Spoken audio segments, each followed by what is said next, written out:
সিলেটে ৬টি সংসদীয় আসনে জয় পেতে মাঠের প্রস্তুতির সারছে বিএনপি। পাশাপাশি চলছে ভারপ্রাপ্ত চেয়ারম্যান তারেক রহমানের ৩১ দফা বাস্তবায়নে কর্মতৎপরতা।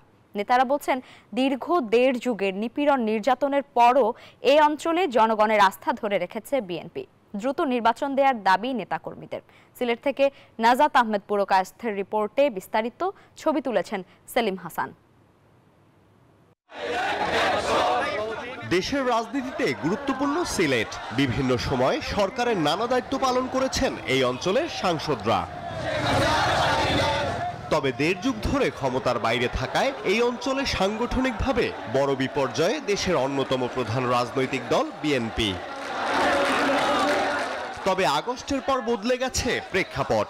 দল গোছানোর পাশাপাশি সামনে নির্বাচনকে গুরুত্ব দিয়ে ভোটের মাঠ সাজাচ্ছে বিএনপি। নেতাকর্মীরা বলছেন, জনগণকে বিএনপির কর্মসূচি সম্পর্কে অবহিত করাই মূল উদ্দেশ্য।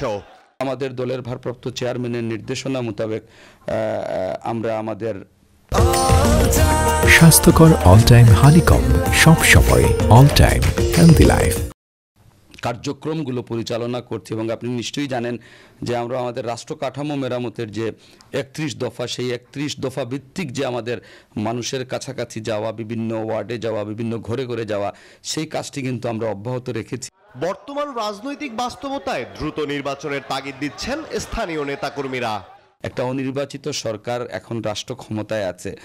মানুষের যে প্রত্যাশা, সেই প্রত্যাশা অনুযায়ী আমরা মনে করি যে অতি দ্রুত নির্বাচনটা দেয়াটা বাঞ্ছনীয় হবে তাদের জন্য এবং ভবিষ্যৎ বাংলাদেশের জন্য। আওয়ামী লীগের বিরুদ্ধে আন্দোলন সংগ্রামে বিএনপির সাথে রাজপথে ছিল ইসলামী ও সমমনা বিভিন্ন দল। তাদের সাথে নির্বাচনী রাজনীতি কেন্দ্রের উপর নির্ভর করছে বলে জানান এই বিএনপি নেতা। ইসলামী দলগুলো বাংলাদেশে যেভাবে বিভিন্ন সংগঠন তাদের কাজ করছে, সিলেটে অনুরূপভাবে তাদের শাখা সংগঠন আছে। আমরা আন্দোলন সংগ্রামে অনেককে সাথী হিসাবে আমরা পেয়েছি। এখনো অনেক ইসলামী দল আমাদের সাথে কাজ করছে। দীর্ঘদিন পর এখন নির্বাচন টার্গেট করে জনগণের কাছে থাকার চেষ্টা করছে বিএনপির নেতাকর্মীরা। আশা, দ্রুত ভোটের আয়োজন করবে অন্তর্বর্তী সরকার। Desk report, news 24।